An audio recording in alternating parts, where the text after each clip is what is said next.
Merhaba değerli dinleyenlerim. Bugün 16 Kasım. Ben Doktor Hüseyin Enginsoy sizlere gözaltı morlukları neden olur? Bu konuyla ilgili bir sunum hazırladım. İnşallah bugün birlikte bu sunumu dinleyeceğiz. Herhangi bir sorumuz olursa lütfen platformdan mesaj şeklinde bana ulaşabilirsiniz. Seminer sonunda da bu sizden gelen soruları birlikte soru cevap şeklinde yapabiliriz. Hepinize öncelikle iyi akşamlar dilerim. Bu akşam milli takımımıza da başarılar dilerim. Türkiye-Rusya maçı var bu akşam. Şu saatlerde başladı herhalde. Fakat beni yayında tercih eden arkadaşlarıma, dostlarıma teşekkür ediyorum. Gözaltı morluklarının pek çok sebebi vardır.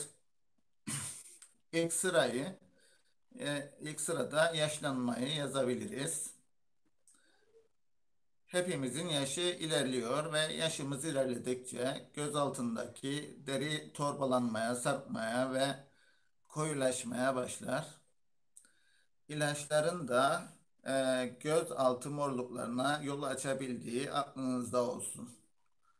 Özellikle ne tür ilaçlar derseniz, özellikle damar genişlemesine yol açan ilaçlar göz çevrenizdeki damarların da genişlemesini sağlar ve gözlerimizin altının mor görülmesine sebep olabilir.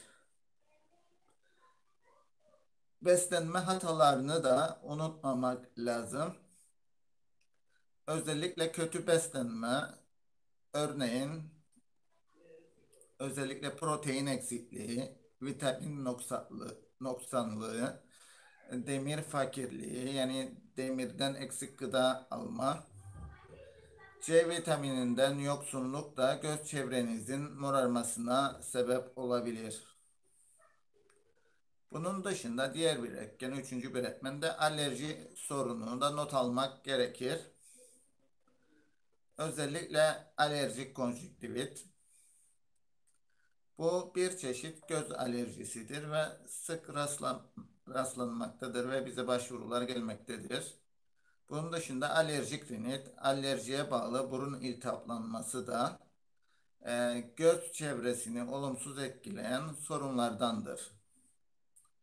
Bu durumlarda gözaltı sık sık ovalamak, kaşımak, morluk oluşumunu kolaylaştırabiliyor. Ne kadar ovuşturursak gözümüzü o kadar morluk açısından risk taşımakta ve morluk artmakta.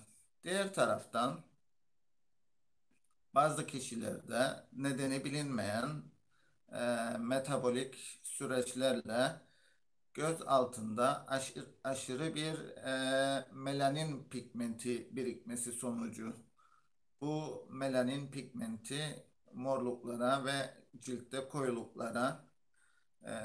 koyuluklarla ortaya çıkabiliyor. Bunda güneş altında fazla kalmanın da rolü olduğu söyleniyor. Genel ödem durumu yani vücudun fazlaca su tutması bir diğer faktör. Böyle durumlarda tuz tüketimini gözden geçirmek ve yeterince su içmek gerekiyor. Çoğu insanımıza bakıyorum fazlaca tuz tüketme alışkanlığı olduğu halde az su içiyorlar. Su yerine diğer içeceklere yöneliyorlar. Bu da bizim için bir risk faktörü. Seyrek olarak bazı hanımlarda adet dönemlerinde tekrarlayan gözaltı koyulaşmalarına rastlanabiliyor.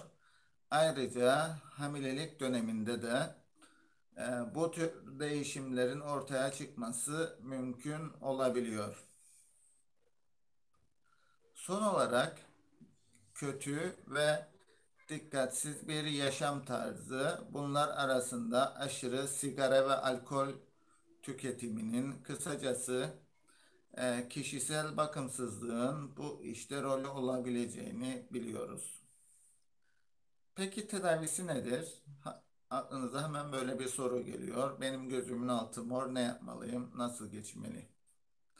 Maalesef etkili bir ürün hala daha yok.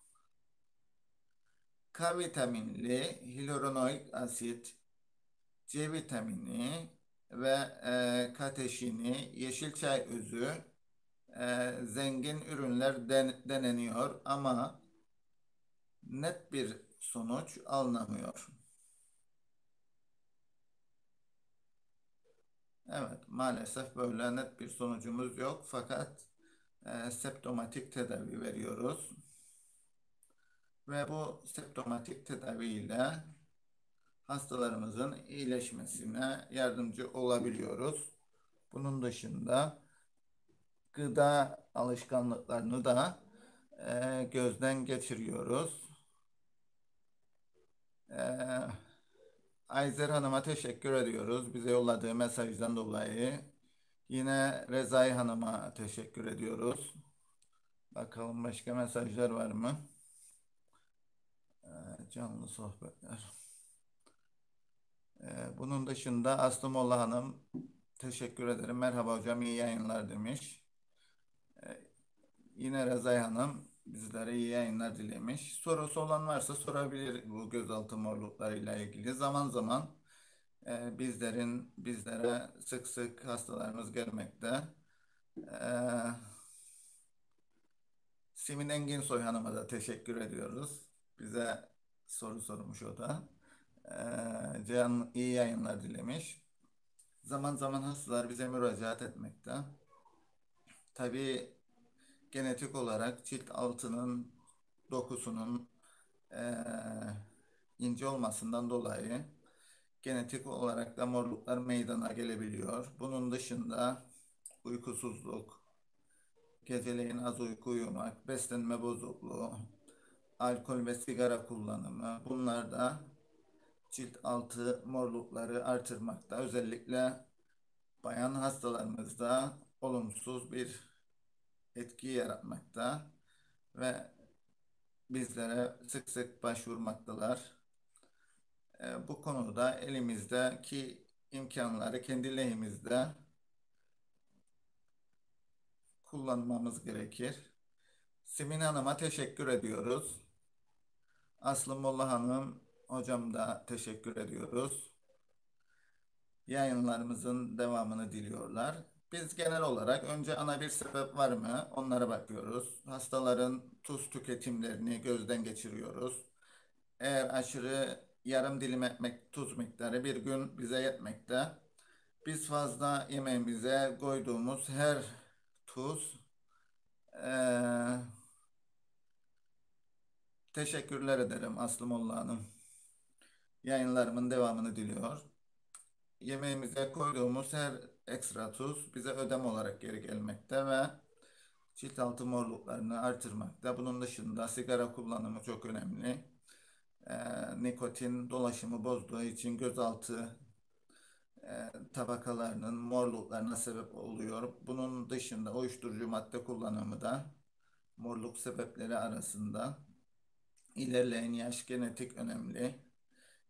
Burada genel olarak kendimize çok iyi bakmalıyız. Sporumuzu yapmalıyız. Düzenli uykumuzu sağlamalıyız. Çok aşırı tablete, bilgisayara bakmamalıyız. Mümkün olduğunca ovuşturmamalıyız gözlerimizi. Ee, tabii ki kolesterol seviyelerine ve kan basınçlarımıza dikkat etmemiz gerekir. Spor, günlük rutin spor çalışmalarını yapmamız gerekir. Sağlam kafa, sağlam vücutta bulunur. O yüzden spor önemli. Bunun dışında tiroid bozukluğu var mı? Hipertansiyon var mı? Kolesterol oranı yüksek mi? Bu gibi kan şekeri normal mi? Bunları da mutlaka bakmamız gerekir. Güzel bir yayın oldu. Sizleri bu pazar akşamı fazla tutmak istemiyorum. Yine gelecek bir yayında buluşmak ümidiyle hepinize hoşça kalın. Sevgiler, saygılar. Beni dinlediğiniz için sizlere teşekkür ederim. Hepinize sağlık dolu günler diliyorum. Sevgiler, saygılar.